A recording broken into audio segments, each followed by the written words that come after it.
न तत्र चक्षुः गच्छति न वाग् गच्छति नो मनो न विद्मो न बीजामो तथैतत् अन्नुशिष्यात् अन्यदेव तद्विदितयथो अविदितादधि इति शुश्रूम पूर्वेषां जे न तो व्याचक्षिरे। यह बताया गया कि वह जो आत्मा है क्या है, न तत्र चक्षु गच्छति, वहाँ तक चक्षु नहीं जा सकती, यानी चक्षु के द्वारा उसको हम नहीं समझ सकते, नहीं जान सकते। न वाग गच्छति, वाणी भी हमारी वहाँ तक नहीं जा सकती। न मनो न विद्मो, न मन ही और न ही विद्मो न बीजानीमो, मैं ये नहीं जानता कि किस प्रकार से मैं तो यह नहीं जान रहा हूँ किस प्रकार से शिष्य को समझाऊं जिससे जो हमारे अंदर भाव है वो उसके अंदर भी वही बैठ जाए, क्योंकि वह विदित और अविदित दोनों से अलग है। विदिता अथो यानी विदित से अलग है, अविदिता दधि अविदित के ऊपर है, यानी मतलब अविदित से भी अलग है। इति शुश्रूम पूर्वेशाम, यह पूर्व समय में हमने गुरु परंपरा के अनुसार अपने गुरु के द्वारा ऐसा सुना था। न तस्त व्याच चक्षिरे, जिन्होंने हमारे प्रति उसका आख्यान किया था। यह तो मंत्र का अर्थ है। आगे अब हम चलते हैं जहाँ से कल छोड़ा हुआ था। इसके पहले थोड़ा सा एक पृष्ठावलोकन करने के पीछे सिंहावलोकन के माफिक क्या प्रश्न था, क्या उत्तर था और पीछे हमने क्या बताया था, जिससे आप लोगों के स्मृति में ताज़ी हो।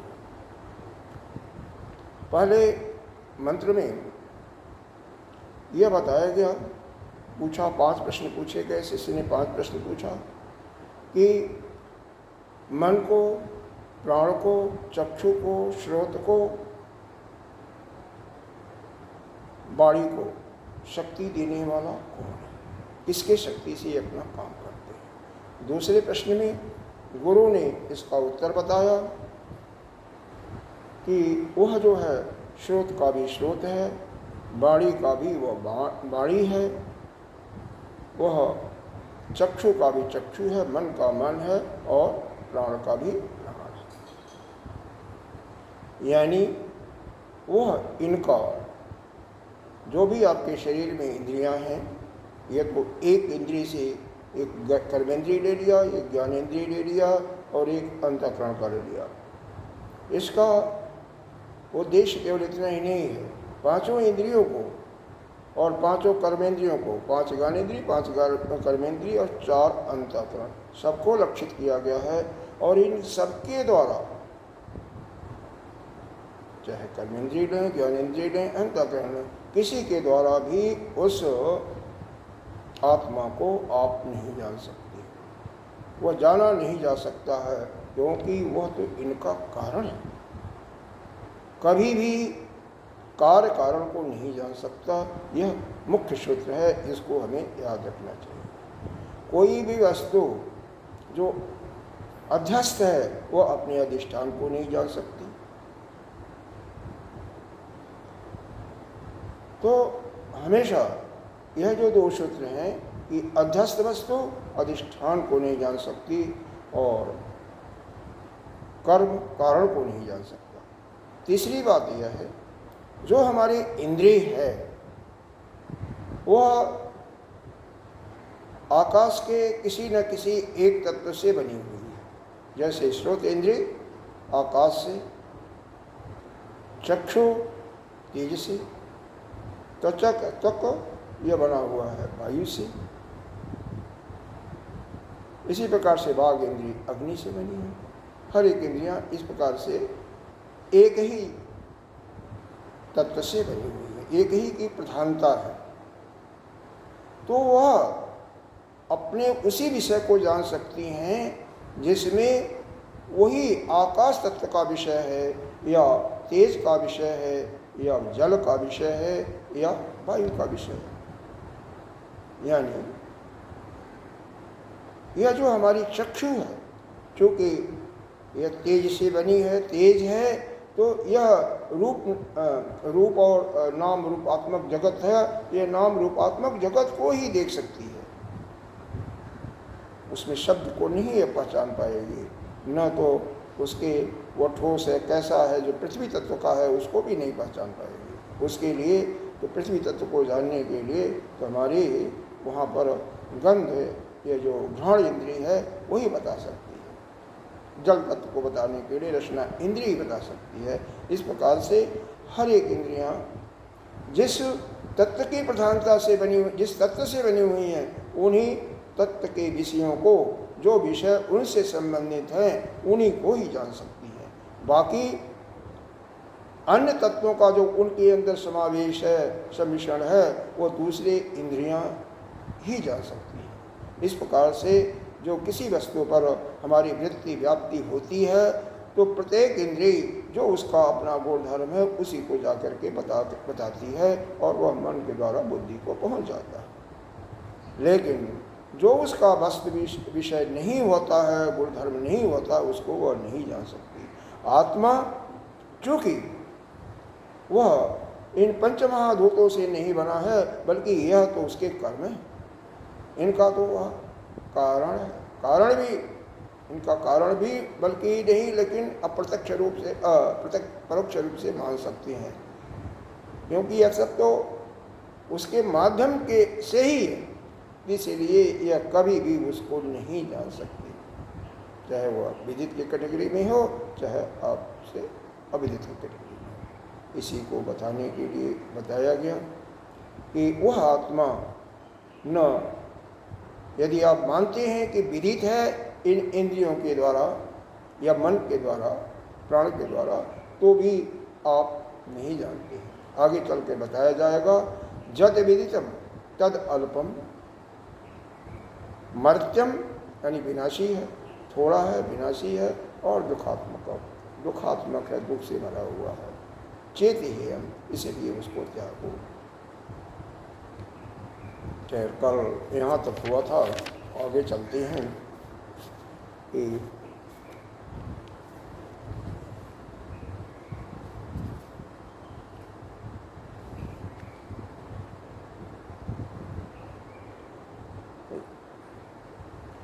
जत ही करण गोचरम तत अस्मै उपदेष्टुम शक्यम जाति गुण क्रिया विशेषणैः न तत जाति आदि विशेषण वत ब्रह्म तस्माद् विषम शिष्यान उपदेशेन प्रत्यायितुम इति उपदेशे तदर्थम ग्रहणे च जत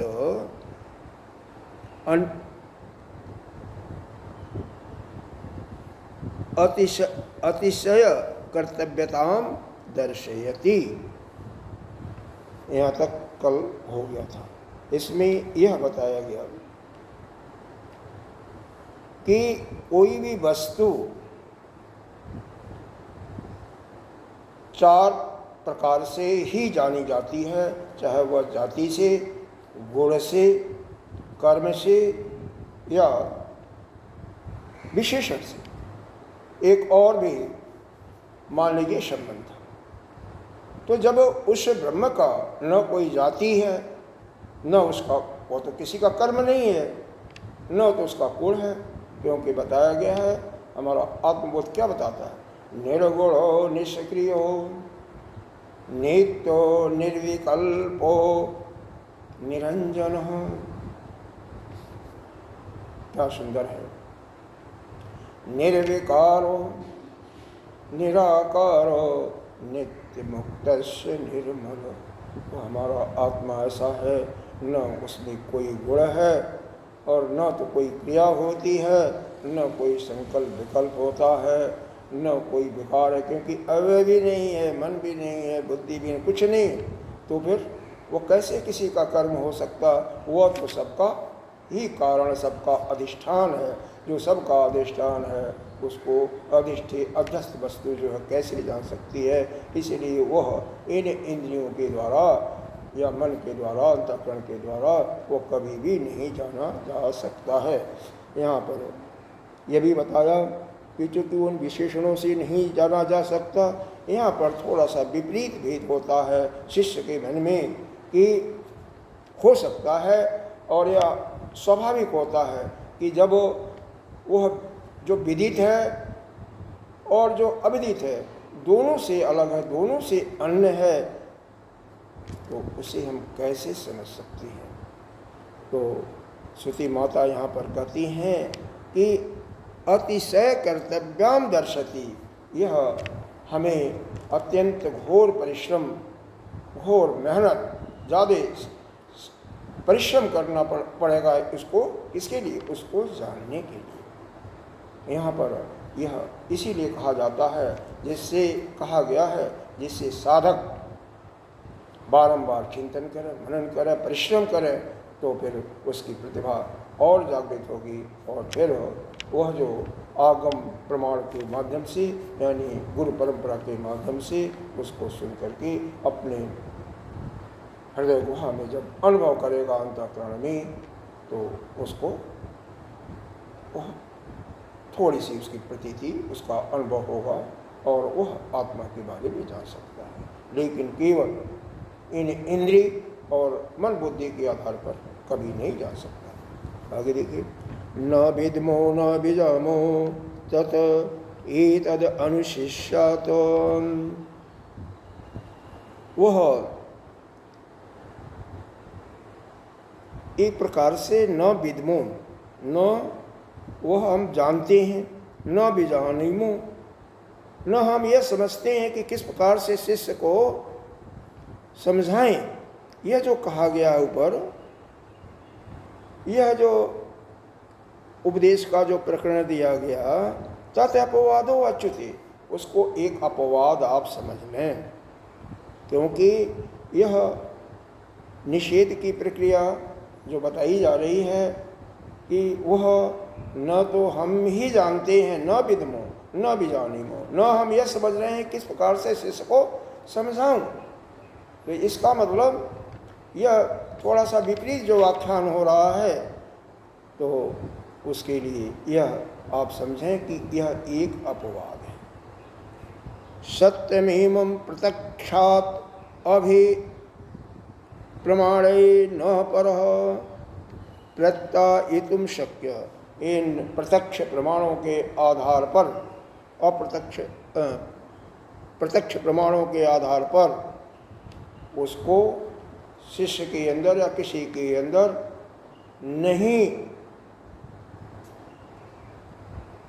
समझाया जा सकता है। यानी जो गुरु के अंदर भाव है, जो श्रुति माता कहना चाहती हैं, वह एज इट इज, वह हूबहू वही वह साधक के अंदर बैठाना संभव, प्रमाणों के आधार पर संभव नहीं है। तो कैसे? तो बताया गया, आगमेन तू शक्यतः, आगम प्रमाण के माध्यम पर से ही यह संभव है। आगम प्रमाण क्या होता है? श्रुति और हमारी ज्ञान की वंश परंपरा के आधार पर गुरु के माध्यम से जो हम सुनते हैं, उसके आधार पर ही हम उसकी अनुभूति कर सकते हैं। एव प्रत्यायितुम इति तद उपदेशार्थम आगम आह, उनके उपदेश के लिए फिर शास्त्र प्रमाण देते हैं, क्योंकि आगम प्रमाण का मतलब शास्त्र में जो कहा गया है, श्रुति में जो कहा है। शास्त्र किसे कहते हैं? शास्त्र आपके 4 वेद हैं, 6 आपका शिक्षा, कल्प, व्याकरण, छंद, निरुक्ति और ज्योतिष। इस प्रकार से ये 6 शास्त्र हो गए और 4 वेद ऋग्वेद, यजुर्वेद, सामवेद और अथर्ववेद। इस प्रकार से 10 शास्त्र हैं। इनके आधार पर या हमारे गुरु परंपरा के आधार पर जो भी हमें बताया जाता है उसी को हम आगम प्रमाण करते हैं। तो आगम प्रमाण के द्वारा अब आप इसको जान सकती हैं। तद विदितात् अन्यत एव ही, अन्य देव जो लिखा हुआ है इसका संधि विच्छेद करेंगे तो अन्यत धन एव ही, इसलिए यह कहा जा रहा जो विदित है उससे वह अन्य ही है, अन्य हो सकता है यानी उससे वह अलग है। विदितम नाम, विदित किसे कहते हैं अब इसकी परिभाषा दिया जा रहा है। विदितम नाम जद विदित, जद विदित क्रिया अतिशय न आप्तम विदित क्रिया कर्म भूतम क्वचित कश्चित किंचित कश्चित इदम शात इति सर्वमेव व्याकृतम विदितेयमि तस्मात् अन्यत एव इति अर्थः।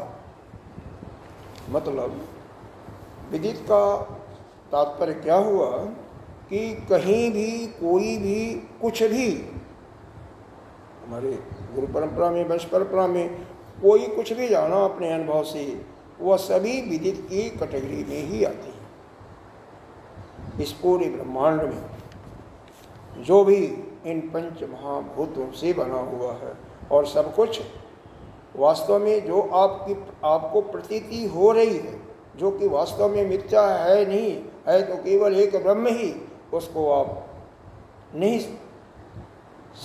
समझ रहे हैं, उसको आप नहीं जान पा रहे हैं।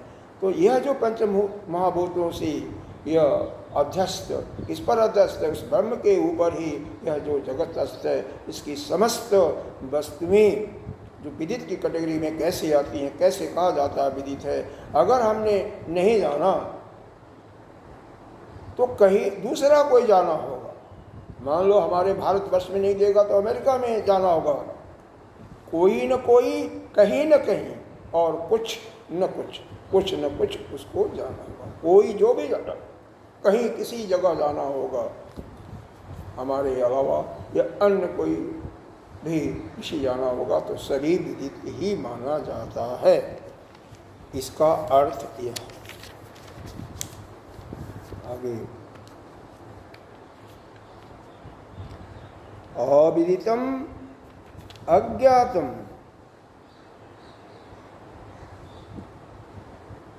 तहि इति प्राप्त आह। यह जो अविदित है इसका मतलब क्या हुआ? यो ब्रह्म जो है आप कह रहे हैं अविदित भी नहीं है, तो इसका मतलब ब्रह्म अज्ञात है। ऐसा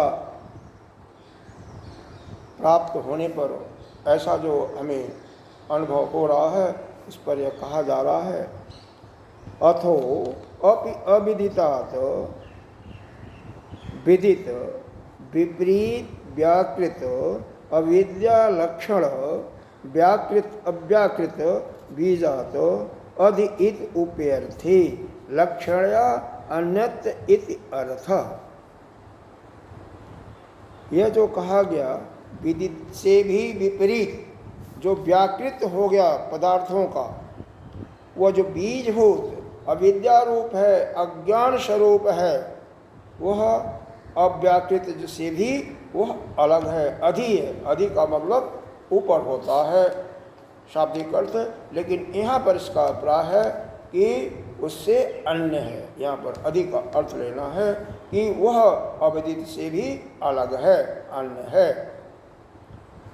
जत ही जो भी हो, जस्मात् अधि ऊपर भवति जो भी हो उससे, तस्मात् मतलब उससे, कौन उससे? वह जो अविदित है उससे अधि है, मतलब ऊपर है। ऊपर मतलब उससे वह अलग है।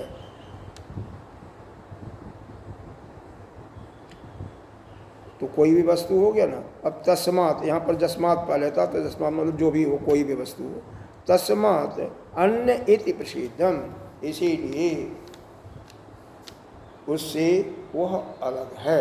या अलग है, यही प्रसिद्ध है कि वह जो ब्रह्म हमारा है वह न तो विदित है और न हमारे लिए अविदित है। यानी यह जो हमारी इंद्रियां हैं या अंतःकरण है, इनके द्वारा वह नहीं जाना जा सकता। वह केवल आगम पुराण से यानी श्रुति और हमारे गुरुवंश परंपरा के अनुसार ही जो उन्होंने अनुभव किया किसी ने, उसी के द्वारा हम उसको जान सकते हैं। फिर यहाँ पर ये भी सूत्र बताया गया जो भी पीछे हमने आपको बताया था। क्या बताया था?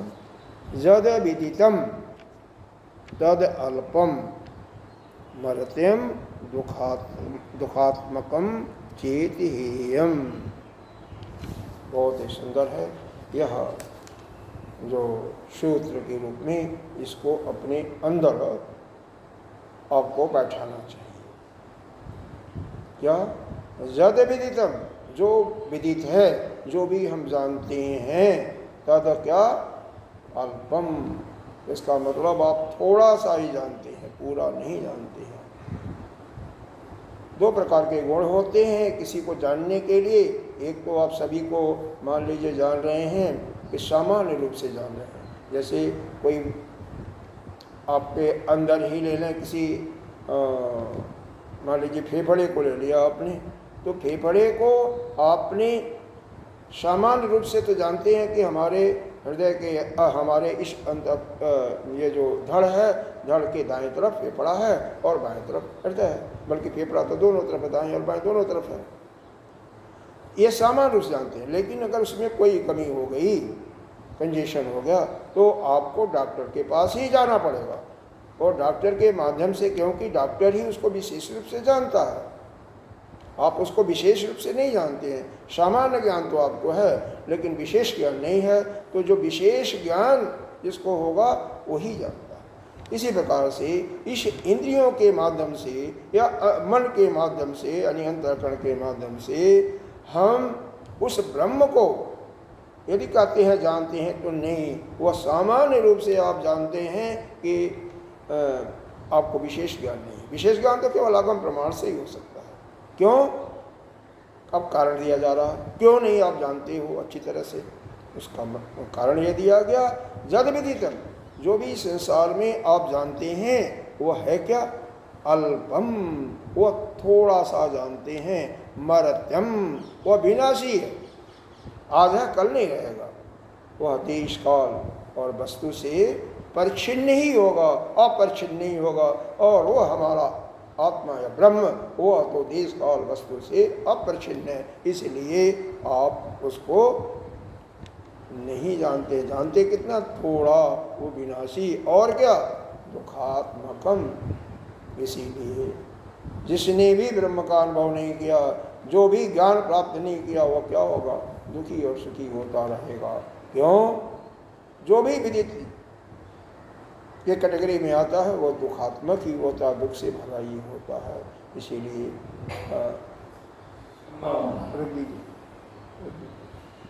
ठीक है, बात बहुत जल्दी ठीक। इसी कारण से जो इस संसार में जो भी हम जानते हैं उसका वियोग करना, जब तक हम वियोग नहीं करेंगे तब तक हम सुखी नहीं हो सकते हैं। जत विद्यात दुख संजोगम वियोग योग संगीत, कहाँ कहा गया है? गीता जी के 6 अध्याय का 23वां श्लोक। जो भी जहाँ जहाँ भी आपका संयोग है वह क्या है? दुख का कारण है। जब उससे वियोग करोगे तभी आप सुखी होगे। इसी को योग कहते हैं। बड़ा यहाँ पर थोड़ा सा अपनी प्रतिभा को प्रखर करना पड़ेगा, तभी यह आपके अंदर अच्छी तरह से आविर्भूत होगा। तस्मात् विदितात् अन्य ब्रह्म एक युक्तम। इसीलिए वह जो ब्रह्म है जितना भी विदित की कैटेगरी है उससे वह अलग है। यह है सेंटेंस। तस्मात् विदित अविदित अन्य ब्रह्म इत उक्ते।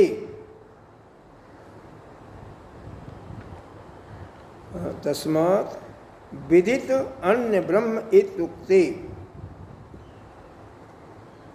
तो हेयत्वम इति उक्तम स्यात्। इसलिए वह विदित से अलग है, इसीलिए वह त्याज है। यानी जितना भी हम जानते हैं यह रूप नामात्मक जगत, उससे उस कैटेगरी से वो अलग है। चाहे आपने जाना या किसी अन्य ने जाना, यहाँ जाना या किसी दूसरे में जाना, थोड़ा जाना ज़्यादा जाना, उससे वो अलग है। तथा अभिताद अधि इत उक्त अनुपादेय उपादेय तम इति उक्तम स्यात् इति उक्तम स्यात्। और इसी प्रकार से अब विदित जो है यह कहा जाता है कि अभितादधि, अविदित से भी वह ऊपर है, यानी अविदित से भी अलग है। क्यों कहा गया कि वह अनुपादेय है, उसको कहीं से प्राप्त नहीं कर सकते, कहीं किसी खरीद नहीं सकते। अरे वह तो अपना ही आपा है, अपना ही आत्मा है, केवल आपकी ये जो भ्रम हो गया है उसी को मिटाना है। भ्रम को छोड़ो और अपनी आत्मा को जानो। यह जो अज्ञान का पर्दा लगा हुआ है ना, इसी का निवारण करना। कहीं कुछ लाना नहीं है, वह तो आप ही हो।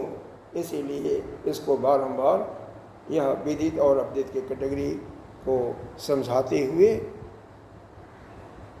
आपके अंदर इसको बारंबार इस पर इसी को करते हुए, इसी को बताते हुए आपके हृदय के अंदर इसको अंतःकरण में दृढ़ किया जा रहा है कि वह जो ब्रह्म है वह कहीं और नहीं है, वह जो आत्मा है कहीं और नहीं है, वह तो आप स्वयं हो।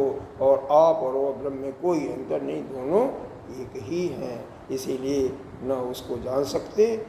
क्यों कि जितनी भी संसार की वस्तु है वह संसार जगत ही उस पर अध्यस्त है, वह तो अधिष्ठान है सबका। तो अधिष्ठान वस्तु को अध्यस्त कभी नहीं जान सकता, इसीलिए कोई सवाल ही नहीं है। और न तो उसका कोई जाति कर्म गुण विशेषण संबंध इत्यादि है किसी से, तो इसीलिए उसके माध्यम से जो हम संसार में किसी वस्तु का ज्ञान प्राप्त करते हैं वह भी कोई माध्यम नहीं होगा है कि उसको आप जान सकें। और अविदित इसलिए है कि वह खरीदा नहीं जा सकता, वह बनाया नहीं जा सकता।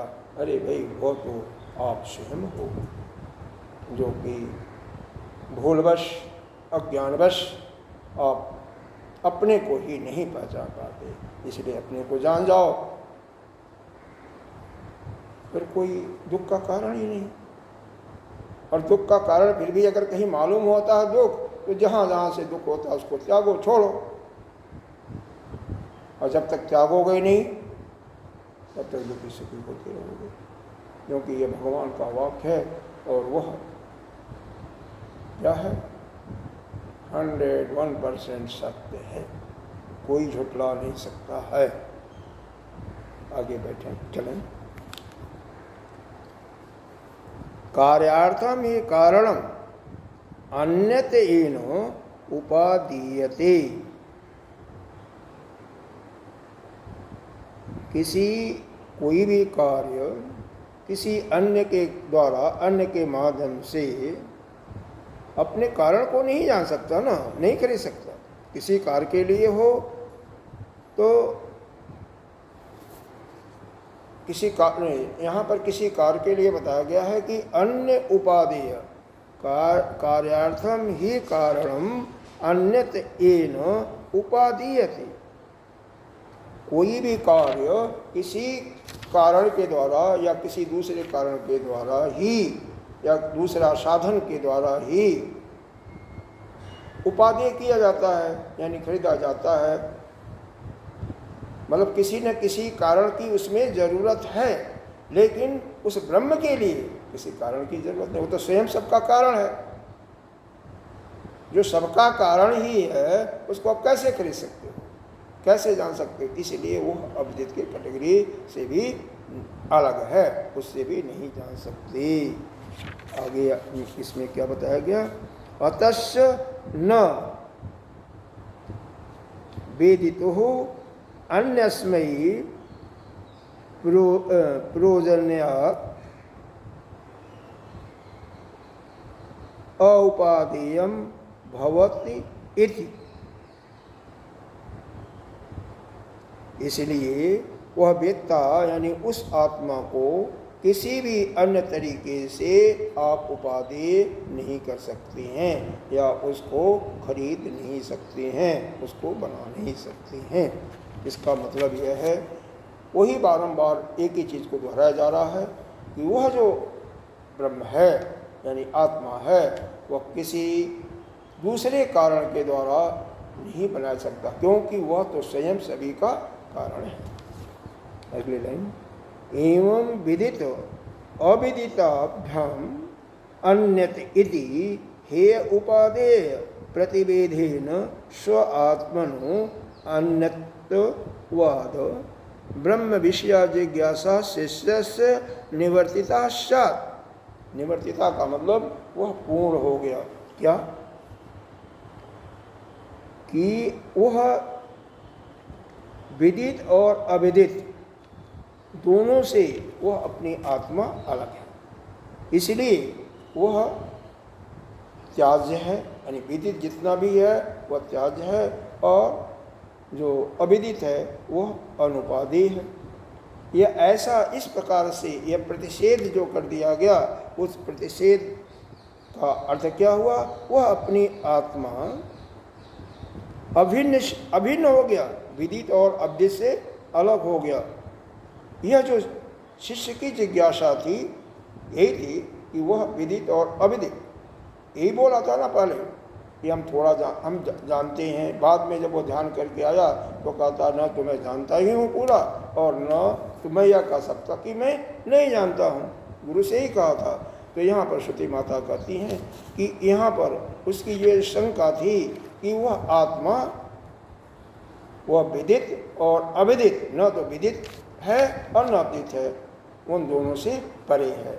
अर्थात यह जो अपनी इंद्रिय मन बुद्धि है, इनसे वह नहीं जाना जा सकता है। न अन्यस्य स्व आत्मनो विदित अविताभ्याम अन्यत्वं वस्तुन संभवति आत्मा ब्रह्मतेश वाक्यार्थ। क्योंकि अपनी आत्मा से किसी वस्तु का विदित और अविदित दोनों से भिन्न होना संभव ही नहीं है। जैसे कहा गया, अयम आत्मा ब्रह्म, हमारी आत्मा ही ब्रह्म है। मांडव्य उपनिषद में बताया गया, ये आत्मा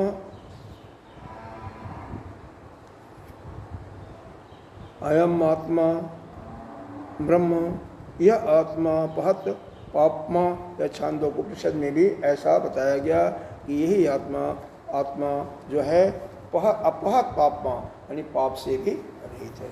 कि हमारी आत्मा जो भी हम करते हैं वो जीव भाव में करते हैं। जीव भाव है तभी आपको उसके पाप और पुण्य के भागे होते हैं, लेकिन आत्मा तो पाप से भी रहित है। न तो वहाँ पर कोई पाप है, न कोई उसको पुण्य का दोष लगता है। जिसको पाप लगेगा पुण्य भी मिलेगा, लेकिन पाप पुण्य नहीं मिलता तो पाप भी नहीं लगेगा। यह साक्षात परोक्षात ब्रह्म बृहदारण्यक उपनिषद में कहा गया, जो साक्षात अपरोक्ष रूप से केवल ब्रह्म ही है। न आत्मा ये आत्मा सर्वांतर है, यही सभी का आत्मा है। कहाँ पर आया ये सर्वांतर आत्मा? यह बृहदारण्यक उपनिषद में इत्यादि श्रुतेन श्रुतेभ्यश्च इति इत्यादि इस प्रकार के श्रुतियों से प्रमाणित होती है।